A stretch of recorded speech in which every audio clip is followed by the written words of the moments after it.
American নাসারা তারা আল্লাহ তাআলা মানব দেহের ভিতরে অন্য নিয়ামত সব বাদ, অন্যান্য অসংখ্য নিয়ামত সবগুলি বাদ, শুধু একটা দেহের ভিতরে, বডির ভিতরে কতগুলি নিয়ামত আল্লাহ তাআলা ফিট করেছেন এই সম্পর্কে তারা গবেষণা শুরু করলেন।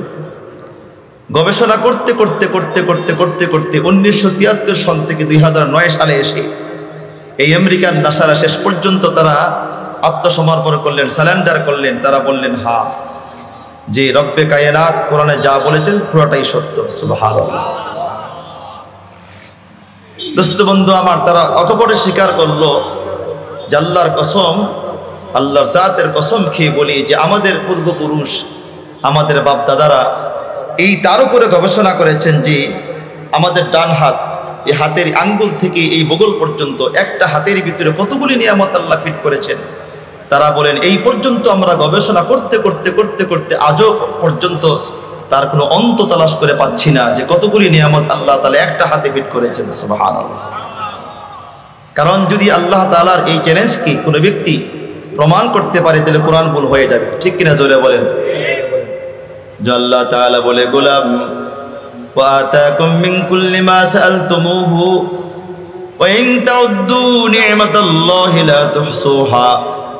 এই আল্লাহর বান্দা, আমি আল্লাহ তাআলা যত নিয়ামত দান করেছি, নিয়ামত গুনতে গুনতে তোমার হায়াত শেষ হয়ে যাবে, তারপরে আমার নিয়ামত গুনে শেষ করতে পারবা না। আল্লাহ সুবহানাহু ওয়া তাআলা অফুরন্ত নিয়ামত দান করেছেন। কি পরিমাণ নিয়ামত তিনি দান করেছেন দোস্ত, তা কল্পনা করা যায় না। এত নিয়ামত আল্লাহ তাআলা আমাদেরকে দান করেছেন। আল্লাহ তাআলা বলে গোলাম, যদি আমার দেওয়া নিয়ামত পেয়ে শুকরিয়া আদায় করো, আমি আল্লাহ সুবহানাহু ওয়া তাআলা তোমার নিয়ামতকে আরো বাড়াই দেব। লা ইন শাকারতুম লা আযীদান্নাকুম ওয়া লা ইন কাফারতুম মিন আযাবি লাশাদীদ।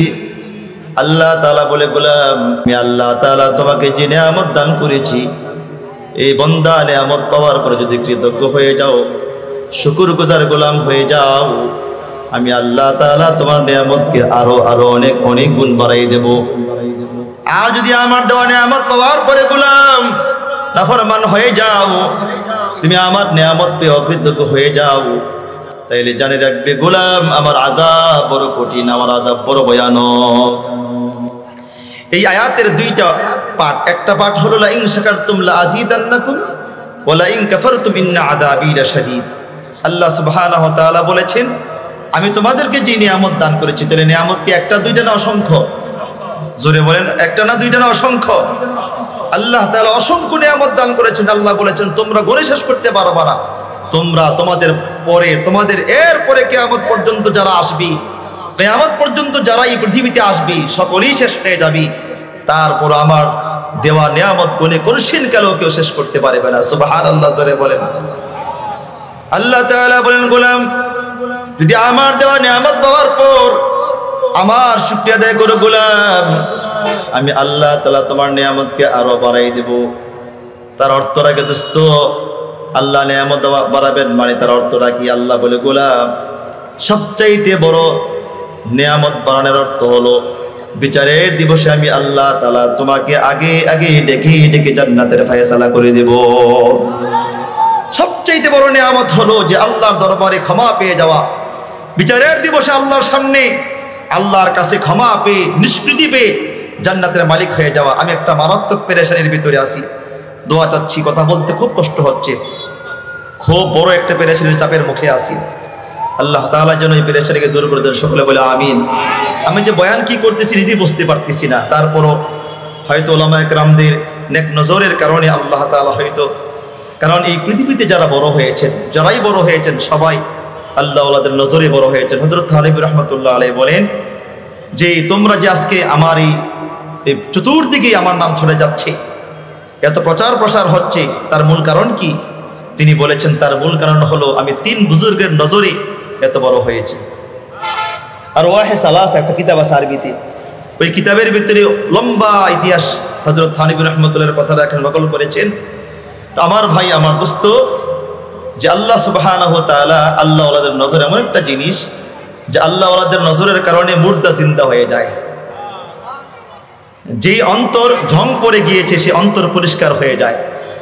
আল্লাহ ওলাদের নজর, আলহামদুলিল্লাহ এখানে আসার পর অনেক ওলামায়ে কেরামদের নজর আছে। আল্লাহ তাআলা যেন আমার সেই পেরেশানিকে দূর করে দেয়, সকলে বলে আমিন। একটু দোয়া করেন আমার জন্য, আল্লাহ যেন এই পেরেশানিটা দূর করে দেয়। বড় এক মারাত্মক পেরেশানিতে, প্রশাসনিকভাবে খুব পেরেশানির ভিতরে আছে, আল্লাহ তাআলা যেন সহজ করে দেন, সকলে বলে আমিন।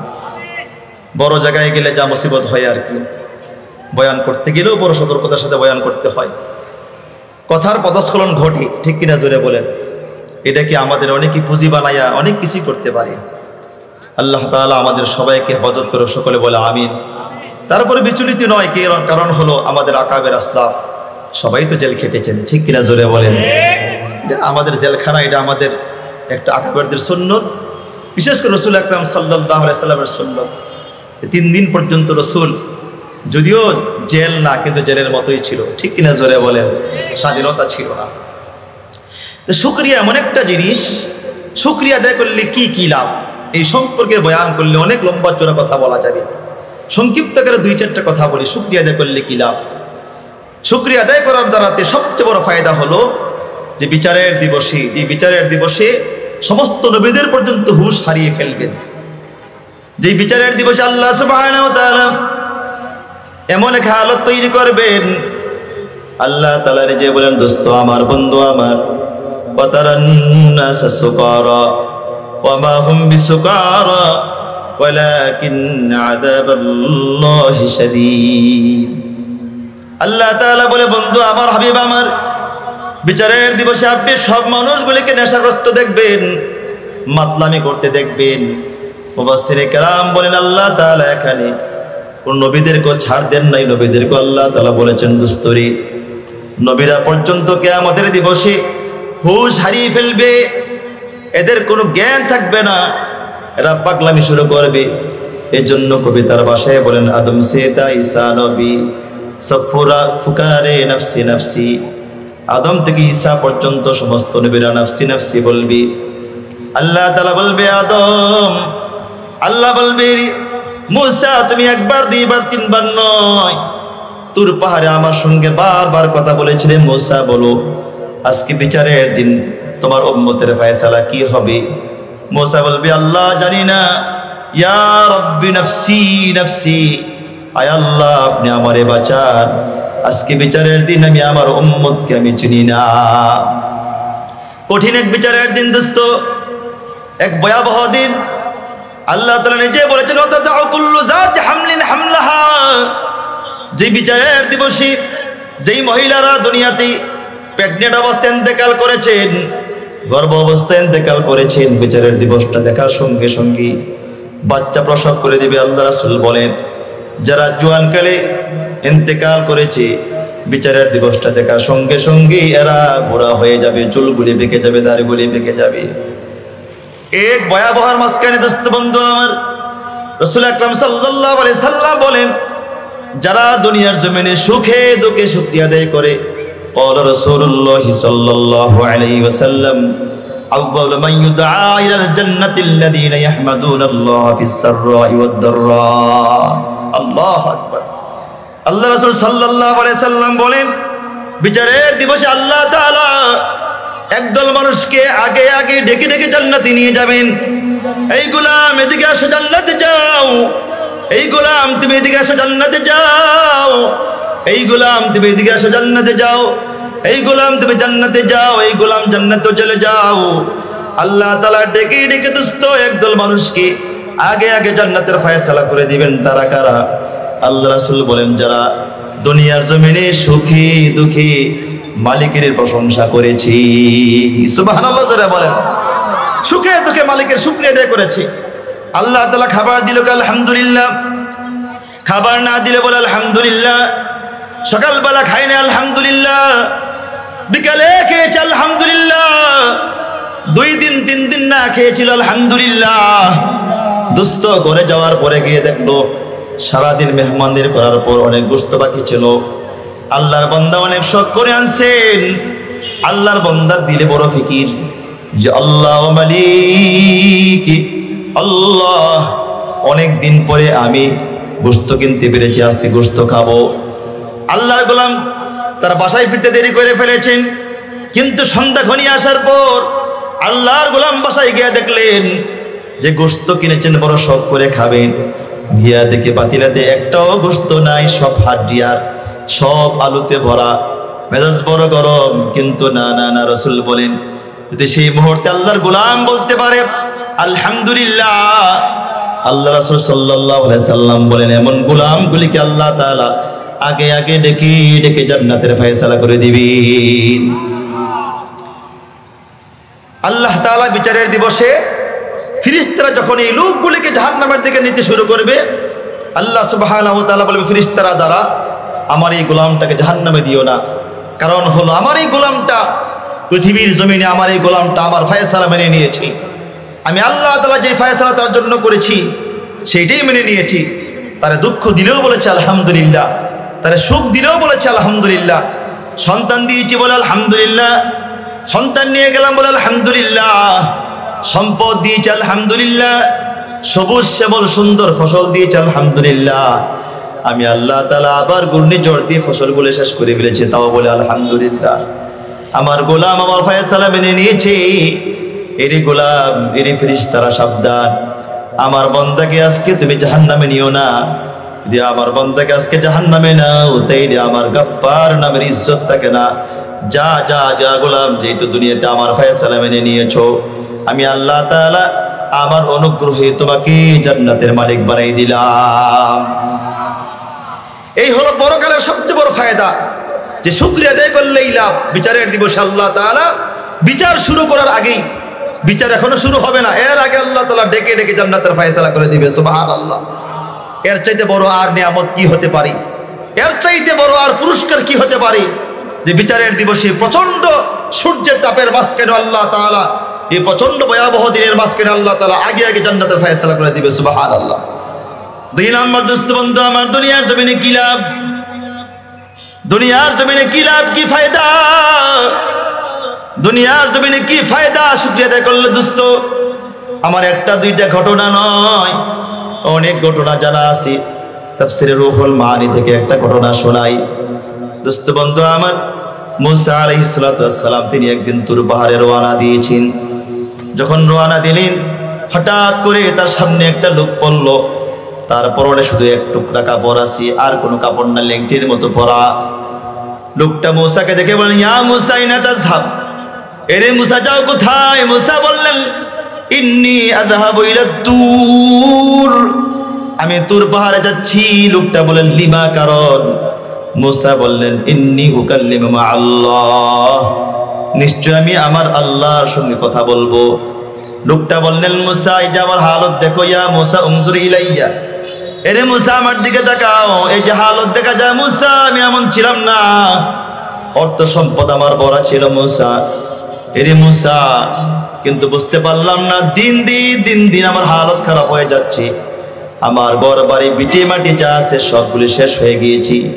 আমি এখন রাজপথের প্রতি, ঘর নাই বাড়ি নাই। এরে মুসা তোমার মালিকরে বলবা আমার এই মুসিবত থেকে উত্তরণ হওয়ার জন্য, এই মুসিবত থেকে দূর হওয়ার জন্য কোনো পথ অবলম্বন আছে কিনা, কোন ব্যবস্থা আছে কিনা তোমার মালিকরে বলবা। মুসা বলবে ঠিক আছে কমুনি। একটু সামনে চলে গেলেন, যাওয়ার পরে দেখলেন আর একটা আল্লাহর গোলাম, আল্লাহর বান্দা, আল্লাহর গোলাম স্বর্ণের প্লেটে খাবার খাচ্ছেন। মুসা আলাইহিস সালামকে দেখার পর বললেন ইয়া মুসা আইনা তাযহাব, এরে মুসা যাও কোথায়? মুসা বললেন ইন্নী আযহাবু ইলা তুর, আমি তুর পাহাড়ে যাইতেছি। এই মুসা তুর পাহাড়ে যাও কেন? লিমা লিমা, কেন যাও? মুসা বললেন ইন্নী উকাল্লিমু মা আল্লাহ, আমি আল্লাহর সঙ্গে কথা বলবো। লোকটা বললেন মুসা এই যে দেখো আমার হালত, উনজুর ইলাইয়া ইয়া মুসা, আমার দিকে তাকাও, নজর করো। আজকে যে আমার হালত দেখা যায়, আমি কিন্তু এমনটা ছিলাম না, এমন ধনী ছিলাম না, এমন সম্পদের মালিক আমি ছিলাম না। আমি বড় গরিব ছিলাম, অন্ন হারা বস্ত্র হারা ছিলাম, বঙ্গে করে গোড়া আমার ছিল। কিন্তু মুসা আজকে আমার হালত এমন হয়েছে, সম্পদের বিশাল পাহাড়, সম্পদের সম্পদ, সম্পদের যন্ত্রণা সহ্য করতে পারি না, সম্পদের জ্বালায় আমি প্রায় বেহুশের মতো হয়ে যাচ্ছি। দিন দিন সম্পদ বাড়তেছি, সম্পদ তো আমার কমে না। রে মুসা তোমার মালিককে বলবা যে মুসিবত থেকে বাঁচার রাস্তা আছে কিনা, সম্পদ কমানোর কোনো পথ আছে কিনা। আল্লাহু আকবার জোরে বলেন। সম্পদের যন্ত্রণা সহ্য করতে পারি না, তোমার মালিককে বলবা। সন্তান সম্পদ কমানোর কোনো ফায়সালা আছে কিনা, সম্পদ কমানোর কোনো পদ্ধতি আছে কিনা তোমার মালিককে বলবা। মূসা আলাইহিস সালাম বললেন ঠিক আছে বলবনি। আল্লাহর গোলাম হাঁটি হাঁটি পা পা করে করে একটু সামনে গেলেন, যাওয়ার পরে যে আশ্চর্য জিনিস দেখতে পেলেন, তিনি দেখলেন একজন আল্লাহর গোলাম, তার দুইটা হাতও নাই, দুইটা পাও নাই, দুইটা হাত নাই, দুইটা পা নাই। দোস্ত বন্ধু আমার, লোকটা একটা গোশতের টুকরা নত পড়ে আছে। মূসা আলাইহিস সালাম এই লোকটাকে কিন্তু দেখে নাই। মূসা লোকটাকে দেখার সঙ্গে সঙ্গে চিনে ফেলেছেন। বললেন হাল আনতা মূসা, আপনি কি মূসা নাকি? বললেন নাম আনা মূসা, হ্যাঁ আমি মূসা। আইনা তাযহাব ইয়া মূসা, আপনি কই যান মূসা? কানা আযহাবু ইলা তুর, আমি তুর পাহাড়ে যাচ্ছি। লিমা, কারণ কি? ইন্নী উকাল্লিমু মা আল্লাহ, আমি আমার আল্লাহর সঙ্গে কথা বলবো। লোকটা বললেন মূসা যেহেতু মালিকের সঙ্গে কথা বলবেন, তা আমার একটু আবদার, একটু আরজি, সেটা হলো এই যে আজকে আমার হালত দেখতেছেন মূসা, এক অসহায় মানুষ আমি। আল্লাহর হাত দণ্ডভাণ্ডার থেকে আমার জন্য হাত বরাদ্দ নেই, পাও বরাদ্দ নেই, আমার হাত নাই, পা নাই। আল্লাহ তাআলা আমারে কেন বানাইছেন মালিক রে বলবেন, কোন উদ্দেশ্যে তিনি আমাকে সৃষ্টি করেছেন? আমি তো দুনিয়াতে আসার পর কোনো কাজেই লাগলাম না, দুনিয়ার কোনো উপকারে আসলাম না, এমনকি মানুষের বোঝা হয়ে গেলাম। মানুষগুলো আমাকে নিয়ে বড় পেরেশান, পায়খানা পেশাব করতে হলে মানুষের প্রয়োজন লাগে। এরে মূসা, যদি আল্লাহ তাআলা হাত পা দিতেন তাইলে হয়তো নিজে উপকৃত হতাম, জাতিকেও উপকার করতে পারতাম। ঠিক কিনা জোরে বলেন? এ মূসা, কিন্তু বুঝতে পারলাম না আল্লাহ তাআলা আমারে কেন বানাইলেন মূসা, আল্লাহ কেন সৃষ্টি করলেন? আল্লাহকে বলবেন। মূসা আলাইহিস সালামের মেজাজ গরম। মূসা আলাইহিস সালাম এমনি তো রাগী মানুষ ছিলেন, মনে মনে ভাবলেন আল্লাহ এমন কৃপণতা কেন? তোমার ভান্ডারে কি হাত পায়ের অভাব আছে নাকি? দোস্ত বন্ধু আমার, মূসা চলে গেলেন, মনটা বড় খারাপ। আল্লাহ তাআলা বলেন মূসা মনটা বড় খারাপ দেখা যায়? বলে হ্যাঁ। কেন খারাপ দেখা যায় বলো? মূসা বললেন আল্লাহ আপনি তো সব দেখেছেন, সব জানেন। বলে হ্যাঁ। তারপরে তোমারটা বলো, কেন মনটা তোমার খারাপ? মূসা বললেন আল্লাহ পূর্বের দুইটা লোকের কোনো অভিযোগ আমার কাছে নাই, দুইটা লোকের ব্যাপারে আমার কোনো অভিযোগ তোমার কাছে নাই, কিন্তু আল্লাহ আমার অভিযোগ 3 নম্বর লোকটাকে নিয়ে। এ মালিক বলো তোমার ভান্ডারে কি হাত নাই? বলে আছে তো। পা নাই? বলে আছে তো। আল্লাহ তারা হাত পা দিলে না কেন? আল্লাহ তাআলা বলেন মূসা এটা আমার ব্যাপার। কথা বলেন না মনে? এটা কার ব্যাপার জোরে বলেন? এটা আমার ব্যাপার, আমি হাত দিতে পারি না দিতে পারি, তোমার সমস্যা কোথায় বলো? হ্যাঁ ঠিক আছে, এটা আপনার ফায়সালা, যেহেতু এখানে তো আমার কোনো সে চলে না, এখানে আমার কোনো অভিযোগ চলে না, ঠিক আছে। তো দিলে সমস্যাটা কি হতো? না দিলে সমস্যা কি? বুঝেন নাই মনে? দিলে সমস্যা কি হতো, না দিলে সমস্যা কি? আচ্ছা আল্লাহ তাআলা এই লোকটার প্রশ্ন হলো যে তারে আপনি কেন বানাইছেন, সে জানতে চেয়েছে। আল্লাহ তাআলা বলেন মূসা যদি সাক্ষাতে তোমার সঙ্গে সাক্ষাৎ হয়ে যায়, যাওয়ার বেলা সাক্ষাৎ হয়ে যায়, মূসা তারে বলবা আমি আল্লাহ তাআলা জাহান্নামে একটা ছিদ্র বানাইছি, ওই ছিদ্রটা আমি আল্লাহ তারে দিয়ে বন্ধ করবো। মূসার মেজাজ আরো গরম হয়েছে। কি আশ্চর্য কথা, লোকটা দুনিয়াতে এসেও মরছে, এখন গিয়েও লোকটা জাহান্নামের ছিদ্রের ভিতরে থাকতে হইব। কি যন্ত্রণা লোকটার, কোনো অপরাধ তো এমনি করে না লোকটাই, আবার এই মুসিবত। দোস্ত বন্ধু আমার, মূসা রাগ, এত রাগ। মূসা বলেন আচ্ছা ঠিক আছে আল্লাহ আপনার ফায়সালা, এখন তো আমার কোনো কথা চলে না। আচ্ছা ঠিক আছে, প্রথম যে লোকটা প্রথম দেখলাম যে লোকটা বলেছেন দিন দিন সে গরিব হয়ে যাচ্ছে, এই গরিব থেকে উত্তরণ হওয়ার জন্য কোনো রাস্তা আছে কিনা, কোনো পথ আছে কিনা? আল্লাহ বলে আছে তো। কি পথ? কয় তারিখে জিজ্ঞেস করবা, এই নাফরমানটাকে জিজ্ঞেস করবা। এই নাফরমান এতটা নাফরমান যে তার জিন্দগিতে কোনোদিন 1000 দিলেও শুকরিয়া নাই। বুঝেন নাই কথা? বুঝছেন কিনা জোরে বলেন? এমন জানোয়ার আমাদের সমাজে আছে কিনা জোরে বলেন? এমন নাফরমান আছে কিনা জোরে বলেন? 1000 দিলেও তার কলিজা পড়ে না, 1000 সম্পদ দিলেও তার নাই নাই নাই নাই নাই। আসলে বনি আদমের চরিত্র কি জানেন? আল্লাহ রাসূল সাল্লাল্লাহু আলাইহি সাল্লাম বলেন কোন আদম সন্তানকে যদি আল্লাহ তাআলা 10টা স্বর্ণের মাঠ দেয়, তারপরে তার পেট পুরবে না, আরো চাই, হাল মিন মাজিদ, আর কুছে আরো আছে কিনা? আল্লাহ রাসূল বললেন লা ইয়ামলাউ জাওফ ইবনে আদম ইল্লা তুরাব, এই আদম সন্তানের পেট পুরবে না যতক্ষণ পর্যন্ত তার মুখের ভিতরে কবরের মাটি না ঢুকবে। ঠিক কিনা জোরে বলেন? সত্যি ফ্যানটা লাগাইতে খুব গরম লাগতেছে। আপনাদের শীত লাগবে কিন্তু আমার তো অবস্থা খারাপ। দোস্ত বন্ধু আমার, আল্লাহ সুবহানাহু ওয়া তাআলা বললেন তাকে জিজ্ঞেস করবে গিয়া নাফরমানটা কি, এত বড় নাফরমান সে, তাকে যা দিই তার পেট পুরে না, নাফতার শুকরিয়া তার মুখের ভাষা নাই, তার মুখ থেকে কখনো শুকরিয়া আসে না। হ্যাঁ, তবে এই মুসিবত থেকে পরিত্রাণ পাওয়ার জন্য একটা পথ আছে, তারা গিয়া বলবা সেই জন্য এখন থেকে শুকরিয়া আদায় করা বাড়াইয়া দেয়। যদি বাড়াইয়া দেয় তাইলে আবার সে আগের অবস্থায় ফিরে আসবে, এই দরিদ্রতা আর থাকবে না। সুবহানাল্লাহ জোরে বলেন। আচ্ছা আল্লাহ, 2 নম্বর যে ব্যক্তিটা, 2 নম্বর যে লোকটা দেখতে পেলাম, যে লোকটা প্রশ্ন করেছে তার সম্পদ কমে নাকি, দিন দিন তার সম্পদ বেড়ে যাচ্ছে। আল্লাহ তাআলা বলেন হ্যাঁ, তার সম্পদ কমানোর একটা পথ আছে। বলে সেটা কি? 1 নম্বর পথ হলো তারে গিয়া বলবা এখন থেকে সে যেন উটের উপরে বসে খাবার খায়, ঘোড়ার উপরে বসে খাবার খায়।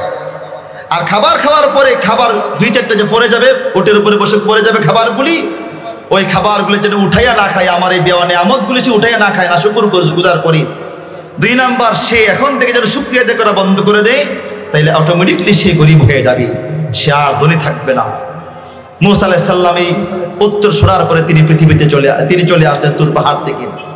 আচ্ছা বলেন তো, মূসা আলাইহিস সালাম যখন আসবেন, আসার পথে কোন লোকটা সবার আগে পড়বে? জোরে বলেন না। কোন লোকটা? জোরে বলেন না। যে এই লোকটার 2টা হাতও নাই, 2টা পা নাই। মূসা আলাইহিস সালাম মনে মনে ভাবলেন, খুব ভারাক্রান্ত হৃদয়, খুব মনটা খারাপ, মনে মনে ভাবলেন যে এই লোকটা যদি এখন এই লোকটাকে এই সংবাদটা শোনাই, বলি যে তোমাকে আল্লাহ তাআলা জাহান্নামের ছিদ্র বন্ধ করার জন্য বানাইছি, এমনি তো লোকটা মর্মাহত, এমনি তো ব্যথিত, এমনি তো ভারাক্রান্ত হৃদয় তার, আমি তার এই সংবাদটা দেই কেমন করি, এই খবরটা তারে কেমন করে পৌঁছাই? দোস্ত বন্ধু আমার, এই লোকটা মূসা আলাইহিস সালাম বড় পেরেশান হয়ে গেলেন, বড় চিন্তিত হয়ে গেলেন, কেমন করে সংবাদ দিতে পারেন। এই জন্য মূসা আলাইহিস সালাম সেই পথ পরিহার করে সে পথে না গিয়ে ভিন্ন পথ ধরলেন, যাতে করে লোকটা তার সামনে না পড়ে যায়। কথা বুঝতে পারছেন? জোরে বলেন। দোস্ত বন্ধু আমার, মূসা চিন্তা করলেন যদি আল্লাহর গোলামের জন্য আমি তার সামনে যাই, আল্লাহর গোলাম আমাকে বলবি মূসা বলো আল্লাহ তাআলা আমার জন্য ফয়সালা করেছে কিনা। তখন যদি বলে হ্যাঁ বাইরে আল্লাহ তোমার জন্য ফয়সালা করেছি, লোকটা যদি শোনে এমন হালত, এমন ঘটনা শুনে, লোকটা এমন কথা শুনে, তার মনটা ভেঙে যাবে, লোকটা কান্না শুরু করবে, বলা সম্ভব নয়, বলতে পারবো না। দোস্ত বন্ধু আমার, মূসা আলাইহিস সালাম বহু দূর দিয়ে চলে যাচ্ছেন, কিন্তু লোকটা মূসাকে ওই যে দেখে রাখছেন, এই দেখাটা কিন্তু ছাড়ে নাই, চাতক পাখির মতো তাকিয়ে আছেন বহু দূর। দোস্ত, অনেক দূর দিয়ে মূসা চলে যাচ্ছেন। এই মুহূর্তে মূসা আলাইহিস সালামকে লোকটা থেকে বললেন ইয়া মূসা তাআল হিনা, মূসা এদিকে আসো, মূসা আমার কোনো খবর আছে, আমার সংবাদ আছে কোনো? মূসা আলাইহিস সালামকে হাইরে ধরা তো খেয়ে গেলাম। হাঁটি হাঁটি পা পা করে মূসা আলাইহিস সালাম এখানে আসলেন। এসে লোকটার দিকে মূসা আলাইহিস সালাম ফেল করে তাকিয়ে আছেন। লোকটা বারবার মূসা আলাইহিস সালামকে জিজ্ঞেস করলেন, মূসা বলো আমার কোনো খবর আছে কিনা, আল্লাহ আমার জন্য কোনো সংবাদ দিয়েছে কিনা, বলো মূসা বলো, আমার কোনো সংবাদ আছে তোমার কাছে? 1 বার 2 বার 3 বার দোস্ত 4 বার 5 বার বলার পর লোকটা কোনো কথা, লোকটার উত্তর মূসা আলাইহিস সালাম দিচ্ছেন না। এক পর্যায়ে মূসা বললেন হ্যাঁ ভাই, আল্লাহ তাআলা তোমার জন্য ফয়সালা করেছেন, এমন একটা সংবাদ আল্লাহ তোমার ব্যাপারে দিয়েছেন, যে সংবাদটা আমার দিতে বড় ভয় লাগে, বড় আফসোস লাগে। আল্লাহর গোলাম মূসা আলাইহিস সালামকে লোকটা বললেন, বলেন সে সংবাদটা আল্লাহ কি দিয়েছি? আল্লাহ তাআলা কি ফয়সালা করেছে? মূসা বলেন কি ফয়সালা আল্লাহ আমার জন্য করেছেন? মূসা আলাইহিস সালাম বলেন ভাই রে, কেমন করে তোমারে বলি, আমার দিলটা মানে না, আমার দিলটা বলতে মন চায় না, আমার মনটা মন চায় না তোমারে বলি, কিন্তু যেহেতু মূসা আলাইহিস সালাম আল্লাহ তাআলা যেহেতু আমাকে বলে দিয়েছেন, ও ভাই আল্লাহ তাআলা বলেছেন জাহান্নামে আল্লাহ একটা ছিদ্র বানাইছেন, ওই ছিদ্রটা নাকি আল্লাহ তাআলা তোমারে দিয়া বন্ধ করবে। দোস্ত বন্ধু আমার, হাদিসে আসছে এই সংবাদ শোনার পর লোকটা আল্লাহর গোলাম হাত পা ছাড়া লোকটা এত বিকট শব্দে আওয়াজ করলেন, বিআলা বিসাউতিন শাদীদ, বড় আওয়াজে উচ্চ আওয়াজে চিৎকার দিয়ে বলেন আলহামদুলিল্লাহ। এরে মূসা, আল্লাহ তাআলা তো আমাকে বানাইছে একটা কাজের জন্য বানাইছি, এরে মুসা শোনো, আল্লাহ তাআলা দুনিয়ার জমিনে প্রত্যেক ব্যক্তিকে যার যার কাজের জন্য বানাইছেন, কিন্তু আল্লাহ তাআলা আমারে তার কাজের জন্য বানাইছেন। আলহামদুলিল্লাহ, আমি দুনিয়া তো কাজে না লাগলেও পরকালে কাজে লাগবো, আল্লাহ তার কাজের জন্য বানাইছেন।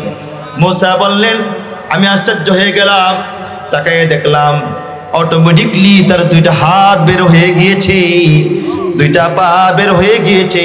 লোকটা হেঁটে হেঁটে তার গন্তব্যস্থলে চলে গেল। আল্লাহু আকবার জোরে বলেন। আল্লাহ সুবহানাহু ওয়া তাআলা কথা বলেন, গোলাম লাইন শাকারতুম লাযিদান্নাকুম ওয়া লাইন কাফারতুম মিন আযাবি লাশাদীদ। এরে গোলাম, যদি আমার দেওয়া নিয়ামত পেয়ে শুকরিয়া আদায় করো, আমি আল্লাহ তাআলা তোমার নিয়ামতকে আরো বাড়াই দেব। যদি আমার দেওয়া নিয়ামত পেয়ে অকৃতজ্ঞ হয়ে যাও, এরে গোলাম জেনে রাখিও আমার আযাব বড় কঠিন। এই আয়াতের দুইটা অংশ, একটা অংশ লাইন শাকারতুম লাযিদান্নাকুম এই পর্যন্ত একটা অংশ, আর একটা হলো লাইন কাফারতুম মিন আযাবি লাশাদীদ, এটা হলো আয়াতের দ্বিতীয় অংশ। দ্বিতীয় অংশ সম্পর্কে আলোচনা করলে আল্লাহর আযাব কত কঠিন, কত ভয়ানক, অনেক লম্বা সময় লাগবে, আমি ওদিকে যাচ্ছি না। প্রথম আয়াত নিয়ে আংশিক আলোচনা করি। আল্লাহ সুবহানাহু ওয়া তাআলা এই পৃথিবীতে অসংখ্য নিয়ামত আমাদেরকে দান করেছেন। প্রথমে যেটা বলেছিলাম, আল্লাহ কি বলেছেন? ওয়া আতাকুম মিন কুল্লি মা সাআলতুমুহু ওয়া ইন তাউদ্দু নি'মাতাল্লাহি লা তুহসুহা। এরে আল্লাহর বান্দা, আল্লাহর গোলাম, আমি আল্লাহ তাআলা তোমাকে এত নিয়ামত এত নিয়ামত এত নিয়ামত দিয়েছি। ওরে গোলাম, এই নিয়ামতগুলি গনতে গনতে গনতে গনতে হায়া শেষ হয়ে যাবি, তারপরে আমার দেওয়া নিয়ামত গনে কোনোদিন শেষ করতে পারবা না। দোস্ত বন্ধু আমার, আল্লাহ সুবহানাহু ওয়া তাআলা এই দুনিয়ার জমিনে যত নিয়ামত দান করেছেন, এর ভিতরে সবচেয়ে দামি নিয়ামত হলো ঈমান। লা ইলাহা ইল্লাল্লাহু মুহাম্মাদুর রাসূলুল্লাহ। আল্লাহ তাআলা দয়া করে যাদেরকে ঈমান দান করেছেন, এই লোকটা দুনিয়াতে বাদশা, আখিরাতেও বাদশা। দোস্ত বন্ধু আমার, যাকে আল্লাহ তাআলা ঈমানের দৌলত দান করলেন, ঈমান দান করলেন, দোস্ত, যদিও লোকটা অন্য হারা বস্ত্র হারা হয়ে যায়, যদিও লোকটা গরিব হয়ে যায়, যদিও লোকটা পথের ভিখারি হয়ে যায়, কিন্তু ঈমান নিয়ে মরতে পারে। এই লোকটা পরকালে বাদশা, কবরেও বাদশা, মরণকালেও বাদশা। কিন্তু যেই লোকটাকে আল্লাহ তাআলা ঈমান দিলেন না, এই লোকটা দুনিয়াতেও এক বড় ফকির, বিচারের দিনও বড় এক কাঙ্গাল। ঠিক কিনা যারা বলেন? পুরা দুনিয়া আল্লাহ দান করলেন, কোনো ঈমান দিলেন না। পুরা দুনিয়া দিলেন, আল্লাহ ঈমান দিলেন না। কারুনকে আল্লাহ তাআলা পুরা দুনিয়ার সম্পদ মোটামুটি দান করেছেন, কিন্তু কারুনকে আল্লাহ ঈমান দেন নাই। কিন্তু মূসা আলাইহিস সালামের জমানার এক গোশত বিক্রেতা দোস্ত ঈমান দিয়েছে আল্লাহ তাকে, যে ব্যক্তিটা মূসার সঙ্গে জান্নাতের ভিতরে বসবাস করবি। সবচেয়ে বড় দামি যে নিয়ামত আল্লাহ দান করেছেন, সেটা হলো ঈমানের দৌলত। কি দৌলত? জোরে বলেন, ঈমানের দৌলত। এরপরে পৃথিবীতে বাঁচার জন্য, এই পৃথিবীর সুখ এবং শান্তির জন্য, এই গোটা পৃথিবীটা সবসময় সুখেও থাকা যায় না, দুঃখেও থাকা যায় না। সুখ আর দুঃখ দুইটা মিলেই হলো এই জগৎ, এই দুনিয়া। ঠিক কিনা জোরে বলেন? কবি সুখ হে কবি গম হে, यही तो जिंदगानी है। कभी सुख है कभी गम है, यही तो जिंदगानी है। कभी लब पर हंसी और कभी आंखों में पानी है। कभी लब पर हंसी और कभी आंखों में पानी है। कभी खुश है कभी गम है, यही तो जिंदगानी है। अभी क्या था अभी क्या है, यही दुनिया बदलती है। अभी क्या था अभी क्या है, यही दुनिया बदलती है। কখনো সুখ কখনো দুঃখ, কখনো হাসি কখনো কান্না, তার নাম হলো দুনিয়া। ঠিক কিনা যারা বলেন? এই সুখ এই দুঃখ এই হাসি এই কান্না, এটার নাম দুনিয়া। কিন্তু পরকাল দুইটা জগৎ, একটা জগতের নাম জান্নাত, যেখানে দুঃখের লেশ মাত্র পাওয়া যাবে না, আর একটা জগৎ হলো জাহান্নাম, যেখানে সুখের লেশপত্র পাওয়া যাবে না। ঠিক কিনা জোরে বলেন? কিন্তু দোস্ত, দুনিয়ার জমিনে একটু সুখী হওয়ার জন্য, একটু সান্ত্বনা পাওয়ার জন্য, একটু আরাম আয়েশ করার জন্য আল্লাহ তাআলা তোমার দুইটা নিয়ামত দান করেছেন।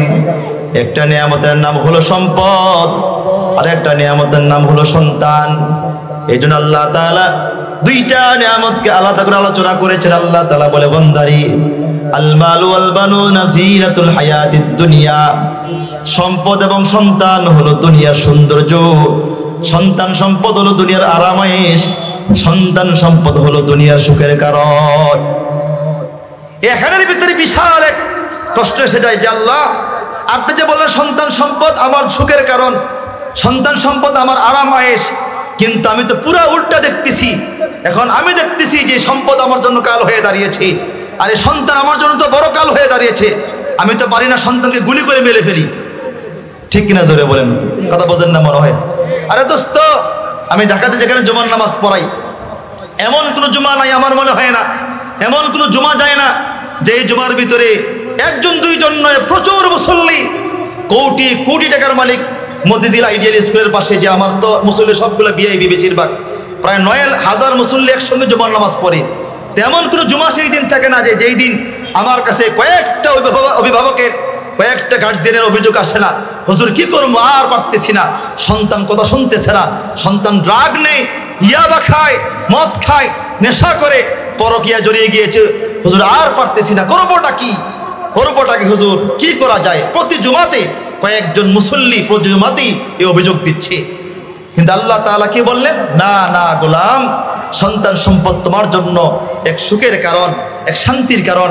আমি আল্লাহ তাআলা সম্পদ তোমাকে দিয়েছি, সন্তান তোমাকে দিয়েছি সুখ শান্তির জন্য। কে বলেছেন? কে বলেছেন? জোরে বলেন কে? কোথায় বলেছেন বলেন, কোথায়? কোরআনের ভিতরে আল্লাহ তাআলা বলে, গোলাম আল মালু ওয়াল বানুনা যিনাতুল হায়াতিদ দুনিয়া, এরে গোলাম, সম্পদ এবং সন্তান আমি আল্লাহ তাআলা দান করেছি দুনিয়ার সুখের জন্য, শান্তির জন্য, আরামের জন্য। কিন্তু দোস্ত বন্ধু আমার, বলেন তো দোস্ত, বর্তমান সময়ে হাজার হাজার ফ্যামিলি আছি, যেই ফ্যামিলি সন্তান নিয়ে বড় মুসিবতে আছি, ঠিক কিনা জোরে বলেন, ঠিক কিনা জোরে বলেন। যেই ফ্যামিলি সন্তান নিয়ে বড় মুসিবতে আছে, সম্পদ নিয়ে বড় মুসিবতে আছে, রাতের বেলা ঘুমাইতে পারে না, ডাকাত সন্ত্রাস চোর ডাকাত তাকে ধরি। দোস্ত বন্ধু আমার, আল্লাহ বলি, গোলাম আমি তো অশান্তির জন্য দান করি নাই, সন্তানও তোমার দিয়েছি, সম্পদও তোমাকে দিয়েছি, সন্তান সম্পদ আমি দিয়েছি তোমার দুনিয়ার সুখ শান্তির জন্য। আপনি বলবেন হুজুর বিশ্বাস হয় না, না আমি তো দেখি এখন আমার সন্তান আমার জন্য কাল হয়ে দাঁড়িয়েছি, আমার কথাও শোনে না, আমার একটা হুকুম মানে না।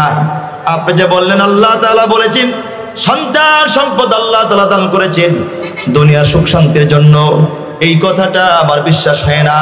কারণ হলো 5 বছর 7 বছর পর্যন্ত আমার বাচ্চা ছিল না, আমি কত দুর্গায় গিয়েছি, দরবারে গিয়েছি, ওলামা একরামদের দরবারে গিয়েছি, হুজুর সন্তান হয় না কেন, তাবিজ আছে কিনা, এমনকি আল্লাহ মালিক তুমি তো বললা সন্তান সম্পদ দুনিয়ার সুখ শান্তি, তোমার কাছ থেকে চেয়ে চেয়ে তো সন্তান এনেছিলাম, রাতের বেলায় কত কান্না করে কাটি করেছি, আল্লাহ আমালিক রে তোমার ভান্ডারে সন্তানের অভাব নাই, আয় আল্লাহ একটা সন্তান দাও, একটা সন্তান দাও, একটা সন্তান দাও, আল্লাহ বড় কষ্ট করে সন্তান তোমার কাছ থেকে চেয়ে আসছি।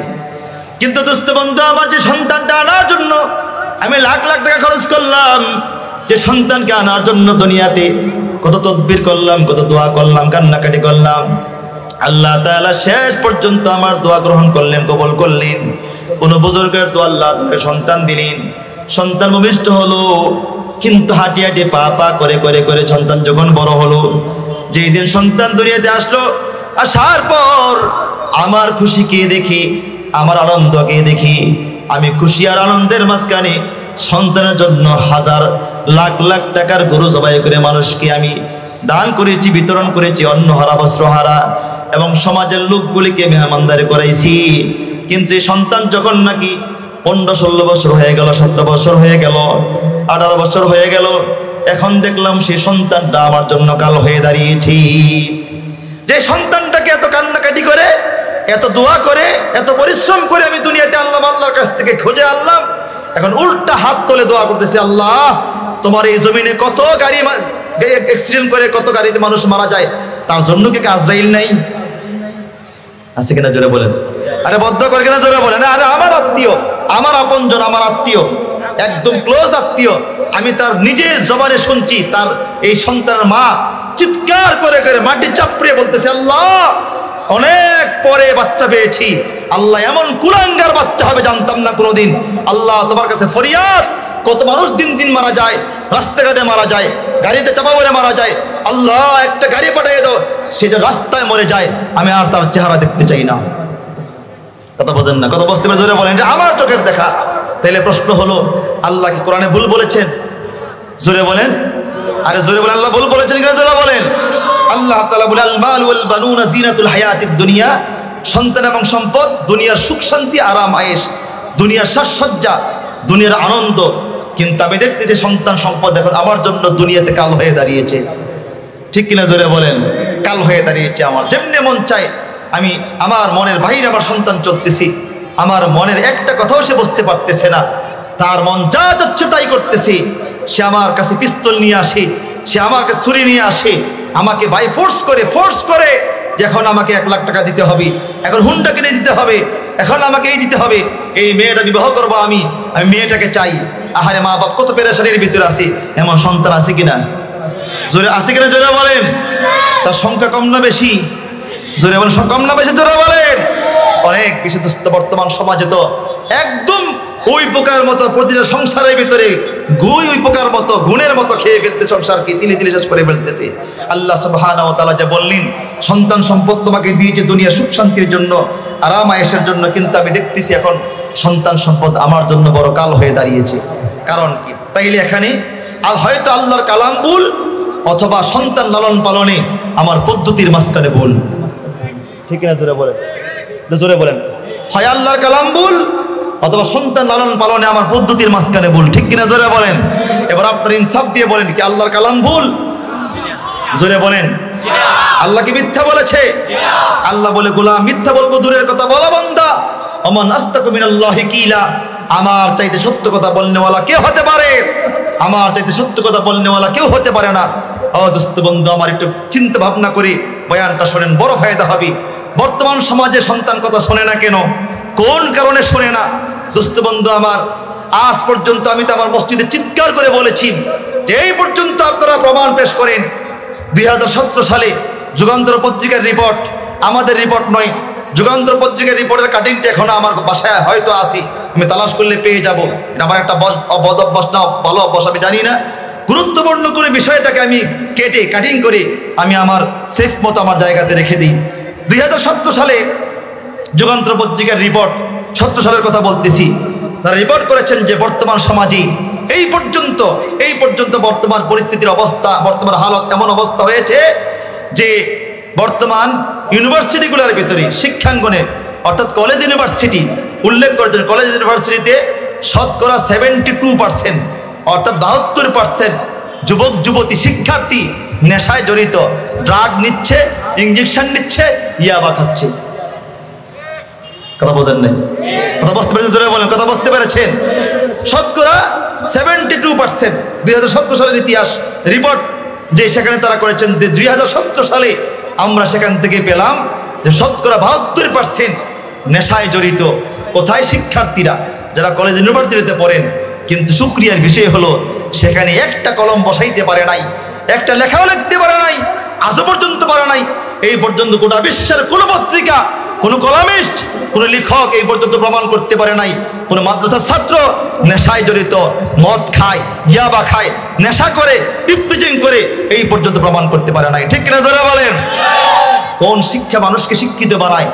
কোন শিক্ষা মানুষকে মনুষ্যত্ব শিক্ষা দেয়? এটাই আমাদের দেখার বিষয়। ঠিক কিনা জোরে বলেন? সবচেয়ে আশ্চর্যের বিষয় হলো তারা সেই পত্রিকা লিখেছেন, তখন তারা বলল, তখন গোটা বাংলাদেশের ভিতরে আজ থেকে 15-20 বছর আগেও বাংলাদেশের ভিতরে বৃদ্ধাশ্রম হবে, বৃদ্ধাশ্রম থাকবে, এটা কেউ কল্পনা করতে পারে নাই। ঠিক কিনা জোরে বলেন? দোস্ত বন্ধু আমার, এই 17 সালের রিপোর্ট তারা রিপোর্ট করেছেন। তারা বললেন, আমরা 32টা বৃদ্ধাশ্রম ভিজিট করেছি, 32টা বৃদ্ধাশ্রমে আমরা ভিজিট করে আমরা সেখানে পরিদর্শন করেছি। কিন্তু আশ্চর্যের বিষয় হলো একটা বৃদ্ধাশ্রমের ভিতরেও একটা এমন বুড়ার বুড়ি পাইলাম না যার সন্তান আলেম। আলহামদুলিল্লাহ জোরে করবেন না? আরে ভাই, এটা আমার মুখের কথা না, কিতাব তাদের রিপোর্ট, পত্রিকার রিপোর্টের কথা বলতেছি। এরা তো আমরা করি নাই, ওনারা করেছেন। তারা বলেন, আমরা আশ্চর্য হয়ে গেলাম যে 32টা বৃদ্ধাশ্রম রিপোর্ট করলাম, ভিজিট করলাম, কিন্তু আশ্চর্যের বিষয় হলো একটা বৃদ্ধাশ্রমের ভিতরে একটা বুড়া বুড়ি পেলাম না এমন যার সন্তান আলেম। জিজ্ঞেস করলাম আপনার সন্তান কি? ইঞ্জিনিয়ার। আপনার সন্তান ডাক্তার। আপনার সন্তান বড় ব্যবসায়ী, কিন্তু একজন আলেম কি পেলাম না। সুবহানাল্লাহ, আলহামদুলিল্লাহ, শুকরিয়ার বিষয়। দোস্ত বন্ধু আমার।